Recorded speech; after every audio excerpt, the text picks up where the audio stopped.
राधे राधे साथियों। आज हम लोग ज्येष्ठ मास के शुक्ल पक्ष की निर्जला एकादशी के बारे में चर्चा करेंगे। कुछ लोगों का प्रश्न है, क्या जेठ मास की जो एकादशी होती है निर्जल वाली, वो सबको नहीं रहनी चाहिए? जो निर्जल रह सकता खाली उसी को रहनी चाहिए, बाकी किसी को नहीं रहनी चाहिए? ऐसा नहीं है। वैसे तो ये निर्जल ही रहा जाता है ये व्रत। अगर किसी की सामर्थ्य नहीं है तो वो नहीं रह सकता, तो एक टाइम फलाहार कर सके, पानी पी के रह सकता है। ऐसा विधान नहीं है कि निर्जल ही रहना है। ज्येष्ठ मास की जो एकादशी है ये सबसे पहले भीम जी ने रही थी। इसको भीमसेन एकादशी भी बोलते हैं। महर्षि वेद व्यास जी ने पांडवों को निर्जला एकादशी का संकल्प कराया था सबसे पहले। और भीम जी को इस व्रत का सबसे पहले उपदेश करा था कि ये व्रत रहने के लिए। तब से भीमसेनी की एकादशी के नाम से भी कहा जाता है। इस एकादशी भीमसेन एकादशी भी बोली जाती है इस एकादशी को। अच्छा, कुछ लोगों का है कि इस व्रत के दिन हम क्या करें, क्या दान करें, कैसे व्रत रहें। तो देखिए, कोई भी एकादशी आप जो साल भर में जितनी भी एकादशी रहते हैं, एकादशी का प्रारंभ आपका दशमी तिथि से, मतलब एकादशी के एक दिन पहले से ही हो जाता है। आप उस दिन, एकादशी का जो एक दिन पहले का दिन होता है, दसवीं के दिन से ही लहसुन प्याज खाना वर्जित है, त्याग कर दीजिए। उस दिन मत खाइए, दशवीं की तिथि से ही। और ब्रह्मचर्य का पालन करिए। और अगले दिन फिर एकादशी के दिन जल्दी सुबह ब्रह्म मुहूर्त में उठ के स्नान करिए, भगवान का नाम लीजिए। भगवान को अपना कोशिश करिए कि आप दूध दही नहीं, दूध दही से तो गंगा जल से नहलाइए। उनको वस्त्र पहना के, उनको फूल चंदन का लेप लगा के उनको तैयार करिए। और ये सब करके जितना आप भगवान का नाम जप पाए उतना करिए। नहीं जप कर पा रहे, आपके पास कोई भी धार्मिक ग्रंथ है, जैसे ये मेरे पास श्रीमद् भागवत है। जरूरी नहीं है कि इसका कोई नियम नहीं कि हमको शुरुआत से ही पढ़नी है, ऐसा कुछ नियम नहीं है। आप बीच में कोई भी अध्याय निकाल के, बीच में से कोई भी अध्याय निकाल के आप पढ़ने लगिए। कोई भी अध्याय निकाल के। अगर कुछ नहीं है तो जैसे विष्णु सहस्त्र नाम है आपके पास, वो पढ़िए। और गीता का पाठ करिए। गीता का, ये मेरे पास भागवत है, ये विष्णु सहस्त्र नाम है, गीता होती है, गीता का पाठ करिए। बहुत चीजें हैं ऐसे हमारे ग्रंथों में। रामायण का पाठ करिए। मतलब कोई भी ग्रंथ आप पढ़ लीजिए। ग्रंथ पढ़ने का मन नहीं है तो आप नाम जप करिए। नाम नहीं है तो मतलब कुछ ना कुछ आपको भगवान के लिए करना है।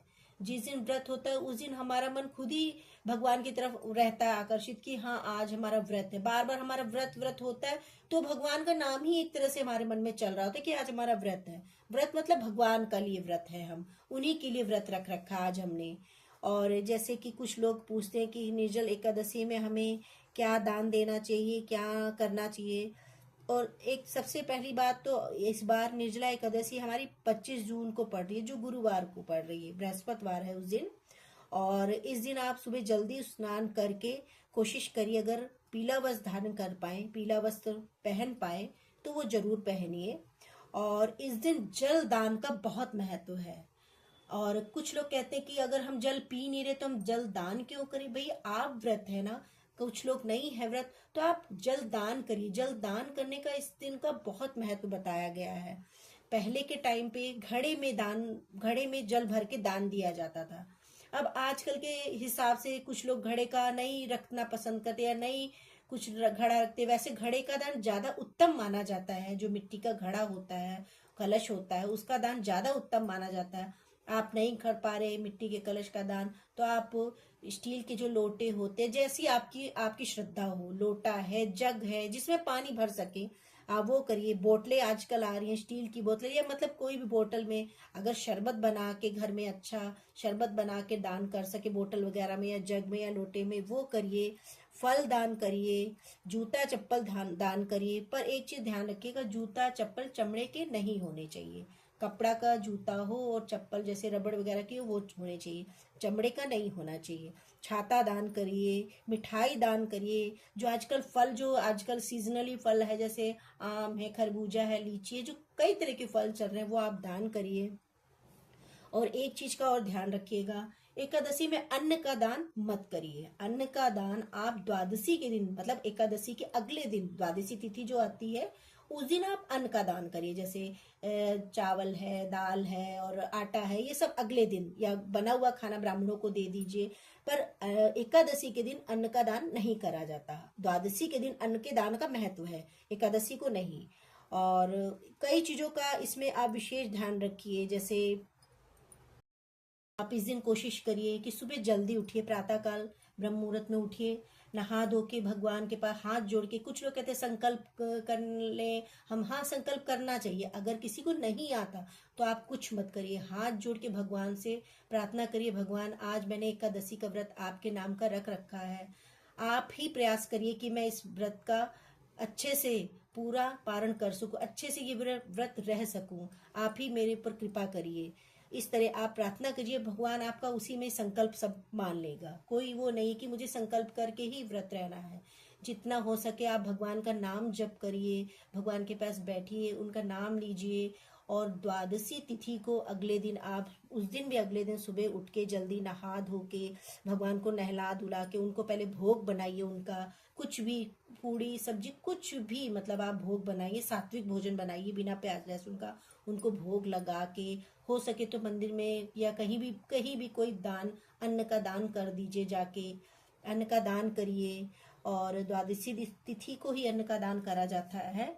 और कोशिश करिए कि भाई एकादशी को आपके पास जो नाम हो, नाम का जितना स्मरण कर पाए, राम, कृष्ण, हरि, कुछ भी जिसको भी आप मानते हैं वो नाम का स्मरण, राधा राधा, कुछ भी आप नाम का स्मरण करिए।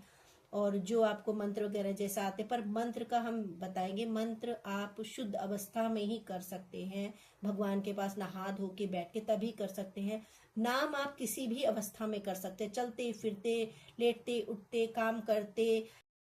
कोशिश करिए कि आप इस दिन जितना नाम जप पाए उतना नाम जप करिए। हाँ, और एक चीज और मैं बताना चाहती हूँ, आप एकादशी तिथि को भगवान, जैसे तुलसी बहुत प्रिय है भगवान को, तुलसी तोड़ के जब आप तुलसी तोड़िए तो ये जरूर कहिए कि हाथ जोड़ के माता रानी की, मैं, हे तुलसी माता, मैं अपने भगवान को, विष्णु भगवान को या कृष्ण जी को चढ़ाने के लिए आपको तोड़ रही हूँ, उस दिन तोड़िए। पर द्वादशी तिथि जो एकादशी का अगला दिन होता है, उस दिन आप तुलसी को भूल से भी मत तोड़िएगा। उस दिन तुलसी का स्पर्श वर्जित बताया गया है, उस दिन आप तुलसी मत तोड़िएगा। और एकादशी को आप कोशिश करिए भगवान के लिए तुलसी की माला बनाइए, सुंदर सी फूलों की माला बनाइए, उनको पहनाइए। जितना आप कर पाए भगवान के लिए उतना करिए।